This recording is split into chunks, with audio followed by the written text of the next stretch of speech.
Hindi na rin natin binibigyang konsiderasyon ang pakiramdam ng ating kapwa. Ganito po ang kwento ng binatilyong si Jerome. Dahil sa kanyang kakaibang itsura, iba't ibang reaksyon ang kanyang natatanggap. May natutuwa at namamangha, pero madalas negatibo at hindi magandang trato ang pakikitungo sa kanya ng ibang tao. Saklalo! Diyos ko po! Ano ka ba? Si Kuya Jerome yan, kapatid yan ni Jovi. Tumayo ka nga dyan.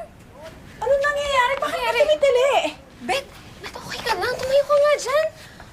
Ay, naku, pasensya ka na, Bet. Hindi nga pala po niya alam, Nay. Bago lang po kasi siya sa eskwelahan. Sorry po. Hindi ko po talaga alam na nagulat lang po talaga ako. Okay lang yun. Ang totoo niya, nagulat din ako sa'yo eh.